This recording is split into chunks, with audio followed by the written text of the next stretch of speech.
Imagine two leaders. One is adored.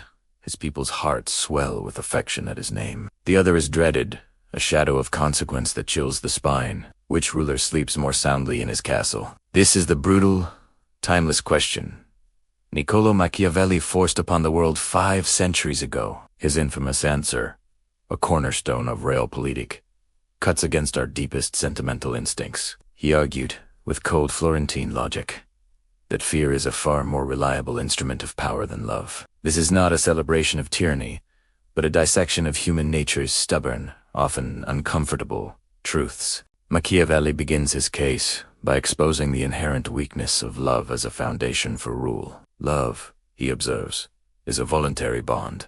Sustained by gratitude and kindness, it is beautiful, but profoundly fragile. The moment a leader faces true hardship, when demands must be made or resources become scarce, that grateful affection can evaporate overnight. Subjects bound by love will serve you only as long as it serves them, for the bond is rooted in their own self-interest, not in your immutable authority. It is a fair-weather friend, abandoning you the moment the storms of crises arrive. Now, contrast this with the mechanics of fear. Fear is not a choice.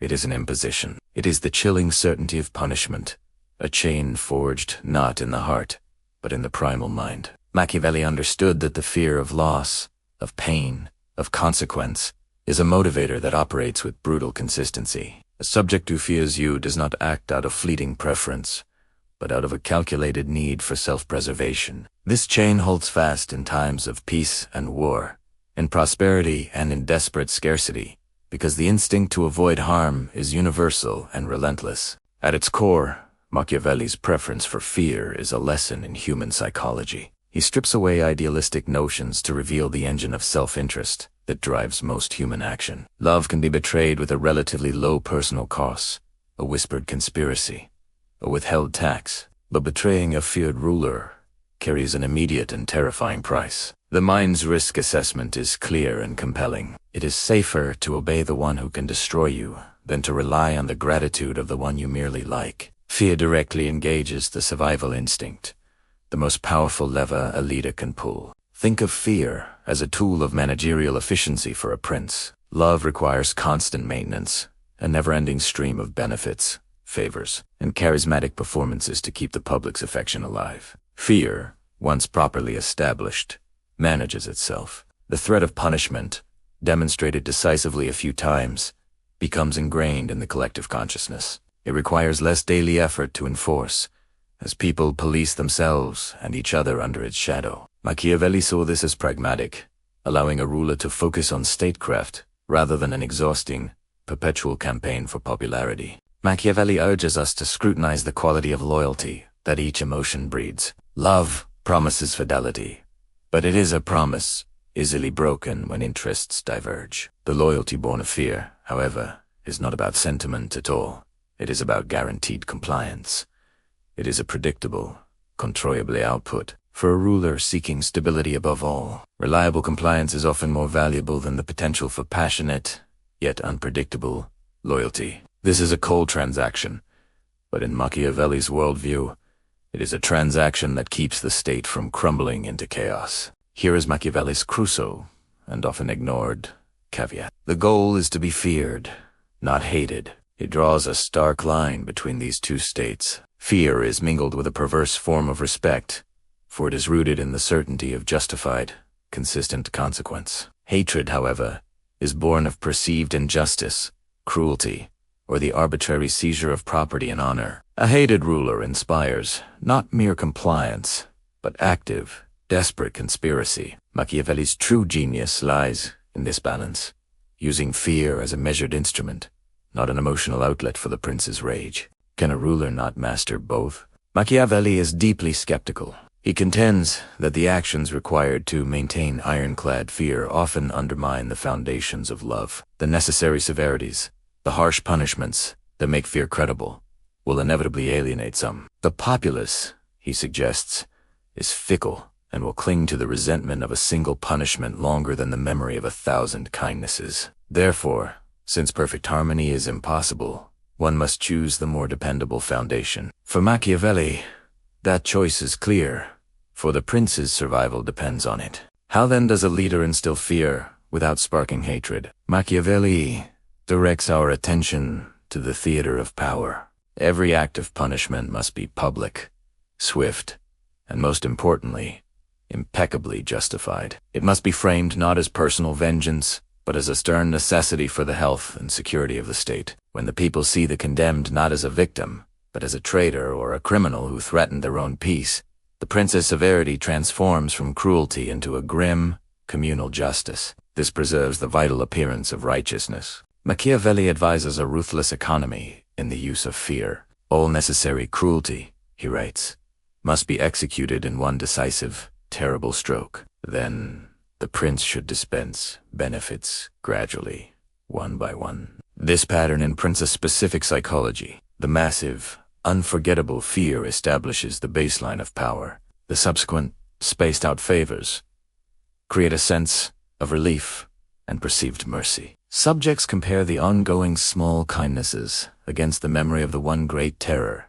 and feel, paradoxically, a degree of gratitude toward the very hand that once struck so hard.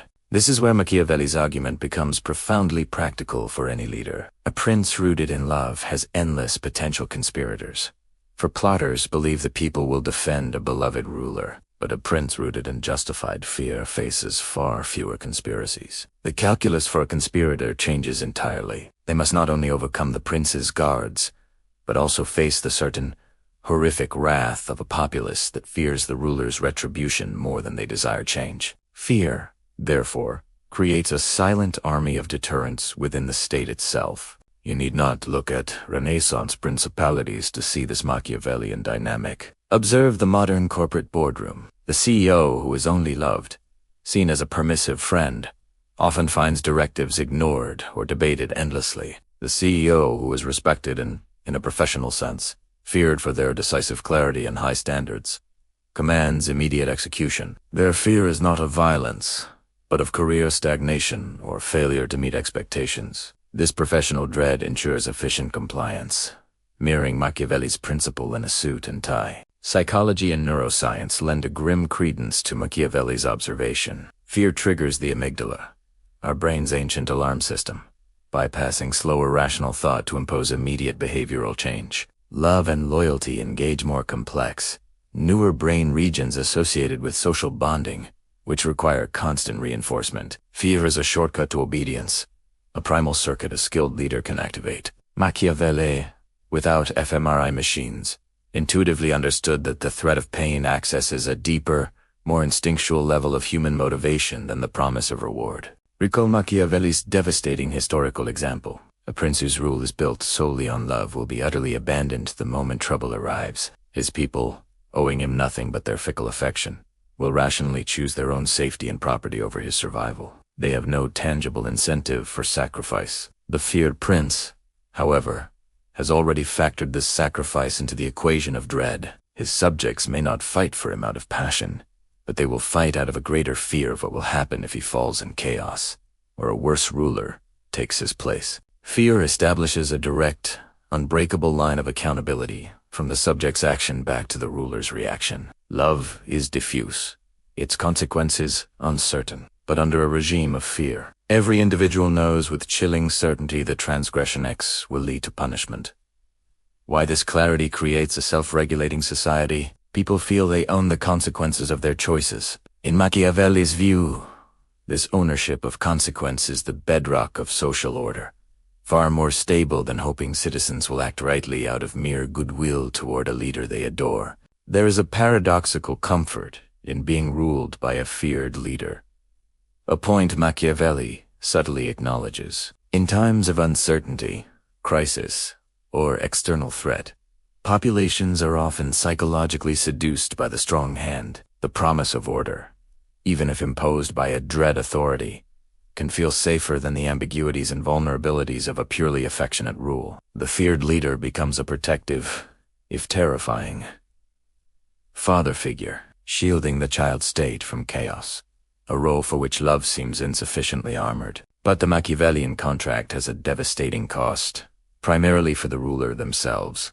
To sustain fear, one must live in a state of calculated isolation, forever performing strength, suppressing empathy, and viewing human relationships through the lens of control and potential threat. This relentless posture can erode the humanity of the prince, turning them into a prisoner of their own power. The love-based ruler may risk betrayal, but the fear-based ruler risks losing their soul to the very machinery of dread they constructed. Beyond the personal toll, a culture of fear carries a systemic cost Machiavelli could not fully appreciate in his age. While fear secures compliance, it actively stifles dissent, creativity, and honest communication. No one risks bringing bad news or a radical, innovative idea to a prince they fear. The state becomes efficient but brittle, unable to adapt or self-correct. Love, for all its fragility, can foster the loyalty that allows for courageous counsel and collaborative problem-solving,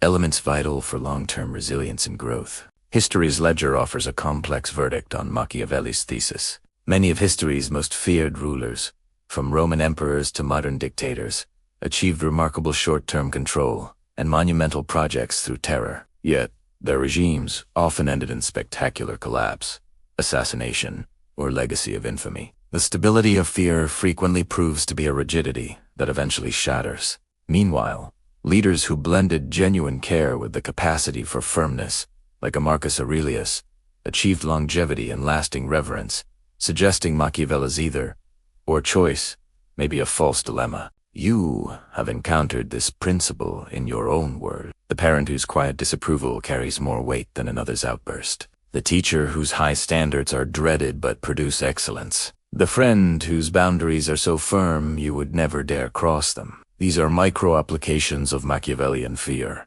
where respect is tied to consistent expectation and consequence. It reminds us that this dynamic is not just for princes, but a fundamental thread in the tapestry of human influence and social negotiation. Machiavelli's fear, but all its power, cannot inspire the highest human endeavors. It can build pyramids and silent cities, but it cannot write a symphony of profound beauty, pioneer a scientific revolution out of pure curiosity, or inspire a sacrifice born of genuine devotion. Fear is a tool for containment and extraction, not for transcendence. A society built solely on dread may be orderly, but it will be artistically barren, spiritually empty, and incapable of the glorious, voluntary collective leaps that define the heights of civilization. Machiavelli does not end with a happy synthesis. He leaves us with a brutal, clarifying choice, a lens through which to analyze every authority figure,